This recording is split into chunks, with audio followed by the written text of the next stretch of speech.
السلام علیکم بسم اللہ الرحمن الرحیم نحمدہ و نصلی علی رسولہ الکریم۔ سورہ انفال کے 7 مرکزی موضوعات میں سے ہمارا 5واں مرکزی موضوع احکامات ہے۔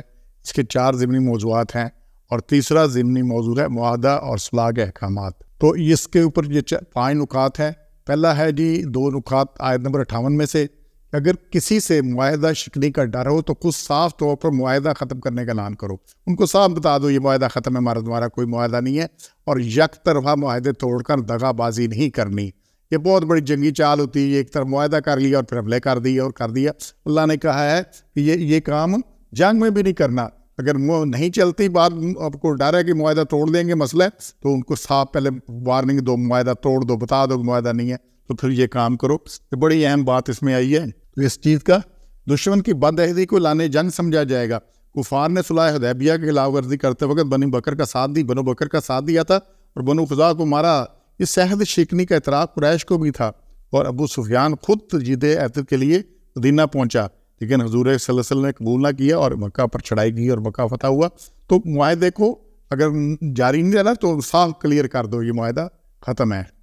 اور پھر تیسرا نقطہ ہے آیت نمبر 61 میں سے، اگر دشمن صلح کے لیے جھکے تو تم بھی صلح کے لیے جھکو۔ تو یہ اگر وہ صلح کے لیے آتا ہے تو اسلام صلح و امن کا دین ہے۔ اگرچہ دشمن سے فریب اور غداری کا خطرہ ہو لیکن وہ صلح اور معاہدہ امن کی طرف پیش قدمی کرے تو مسلمان کسی مصلحت یا عذر کی بنا پر اس معاہدہ سے انکار نہ کرے، بلکہ اللہ پر بھروسہ کرے۔ یہ بڑی اہم چیز ہے کہ اللہ پر بھروسہ کرو۔ اللہ نے کہا کہ وتوکل علی اللہ، اللہ پر بھروسہ کرو، اللہ تمہاری ساری اس میں مدد کرے گا۔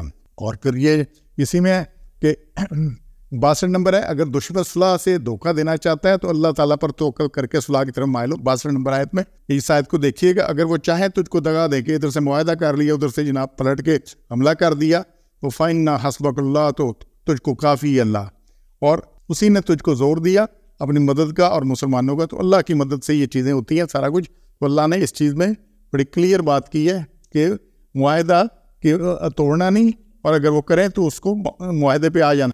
امن معاہدے یہود نے حضور صلی اللہ علیہ وسلم سے کیے، لیکن امن معاہدے کے بعد یہود کی غداری اور عہد شکنی پر اللہ نے حضور صلی اللہ علیہ وسلم کی مدد فرمائی، اور مسلمانوں کے ذریعہ بھی اور آئندہ بھی اگر کوئی قوم غداری کی نیت سے معاہدہ کرے گی تو اللہ آپ صلی اللہ علیہ وسلم کی مدد فرمائے گا، مسلمانوں کی مدد اللہ کرے گا۔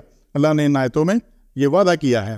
اب اگر بنو قریظہ نے جنگ خندق میں معاہدے کی خلاف ورزی کی تو پھر سارے قبیلہ قتل ہوا وہاں پر، تو اللہ نے ان کے دلوں میں رعب ڈال دیا۔ سورہ احزاب میں پڑھے، اللہ نے ان کے دلوں میں رعب ڈال دیا۔ معاہدہ توڑنے کے بعد نہ آگے کے رہے نہ پیچھے کے رہے۔ تو اللہ نے یہ بڑی بات یہاں پہ سمجھائی ہے، اگر دشمن صلح سے دھوکہ دینا چاہتا ہے تو اللہ پر توکل کر کے صلح کی طرف مائل ہو جاؤ۔ اور پھر اسی باسن میں اللہ تعالیٰ تمہاری مدد کے لیے کافی ہے۔ اچھا، مدد تو اللہ نے کرنی ہے۔ اللہ نے کہا جی اتنے فرشتے آ رہے ہیں، اتنے فرشتے آ رہے ہیں، یہ کریں گے وہ کریں گے، یہ سارا کوئی 1000 فرشتے آ رہے ہیں، 5000 فرشتے آ رہے ہیں، تو یہ ساری باتیں، لیکن یہیں پہ اللہ نے کہا کہ مدد تو میں نے کرنی ہے۔ جو اللہ جس کے ساتھ ہو اس کو بھی کوئی ہرا نہیں سکتا۔ اللہ نے کہا کہ مدد کے لیے اللہ ہی کافی ہے، اللہ پر بھروسہ کرو، لیکن دغا بازی نہیں کرنی۔ سبحان ربک رب العزۃ عما یصفون والسلام علی المرسلین والحمد للہ رب العالمین۔